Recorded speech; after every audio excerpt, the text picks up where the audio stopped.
Et salut tout le monde. Aujourd'hui, on se retrouve pour une autre fiche d'élevage. Alors aujourd'hui, on va parler des Messor Barbarus. Actuellement, je filme avec ma lentille macro que j'ai reçue dans l'après-midi. Je trouve que la qualité est nettement supérieure à celle de mon téléphone précédemment. Quand je dis la qualité elle est meilleure, c'est que on peut voir par exemple les petits morceaux sur la patte de la fourmi. Alors, déjà, première chose qu'il faut savoir sur la Messor Barbarus, sur cette espèce, c'est qu'elle est granivore, carnivore, mais elle n'est pas fruitivore. Alors, qu'est-ce que ça veut dire tout ça? Alors déjà, carnivore, ça veut dire qu'elle peut manger tout ce qui est insectes, viande, donc moi je leur donne soit des gines mortes, soit des grillons, soit des moustiques, toutes sortes de nourriture. Moi je leur donne régulièrement des morceaux de steak cru. Vous pouvez aussi leur donner de la mie de pain et elles raffolent, comme on l'envoie sur cette vidéo, de cette graine. Alors, cette graine, c'est une graine de quoi? Cette graine, tout simplement, c'est une graine de pissenlit. C'est-à-dire que vous allez aller chercher dans votre jardin, si vous en avez, et vous allez retirer la fleur. Vous allez avoir une partie où est-ce qu'il y a plein de pétales blanches,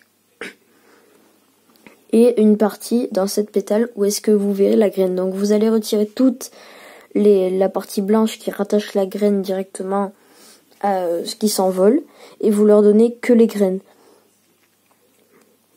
Alors aussi, les Messor Barbarus, elles mangent des graines alpistes. Donc les graines alpistes, si je dis pas de bêtises, il me semble que c'est des graines qui viennent de Suisse, si je ne dis pas de bêtises. Alors moi j'ai acheté des mélanges de graines, c'est-à-dire que c'est des mélanges de graines alpistes avec d'autres graines.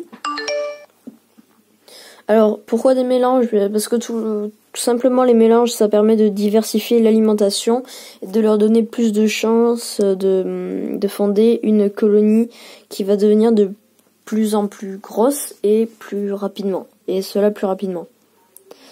C'est pour ça que je fais justement cette fiche d'élevage.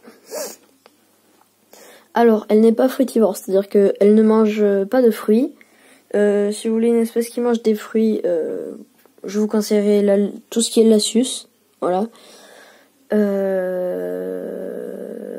Voilà. Alors, la Messor Barbarus, la gine, c'est quand même une gine qui est assez grosse.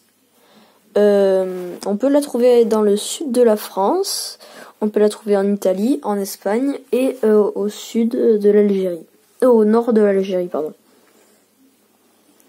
Alors c'est une espèce qui au début, si vous mettez un petit insecte pour voir comment elle réagit, vos ouvrières, entre 15 et 20 ouvrières, les ouvrières ne vont chercher qu'à fuir.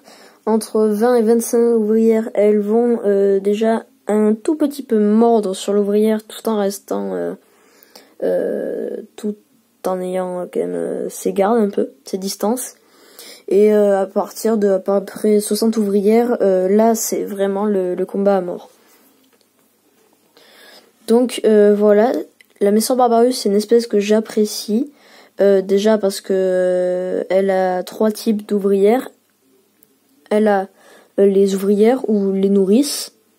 Elle a les médias, c'est les ouvrières un peu plus grosses. Elle a les majors. Les majors, chez les Messor en général, donc que ce soit Messor Barbarus, Messor minor, Messor capitatus,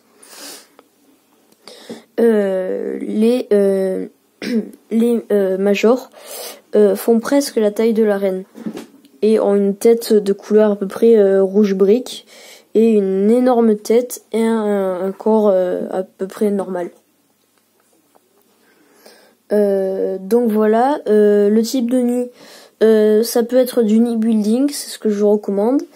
Ça peut être du nid en plâtre, ce que j'ai fait auparavant, mais ça a duré que un mois et demi parce que Il y a des champignons qui se sont développés sur tout l'intérieur du plâtre. Donc dans une précédente vidéo, je l'ai expliqué pourquoi. Je vous invite à y aller si vous voulez plus d'informations. Également les nids en béton cellulaire. Alors faites attention parce que les messors, elles peuvent creuser le béton cellulaire. Alors le béton cellulaire, c'est vraiment l'option, c'est vraiment le dernier recours.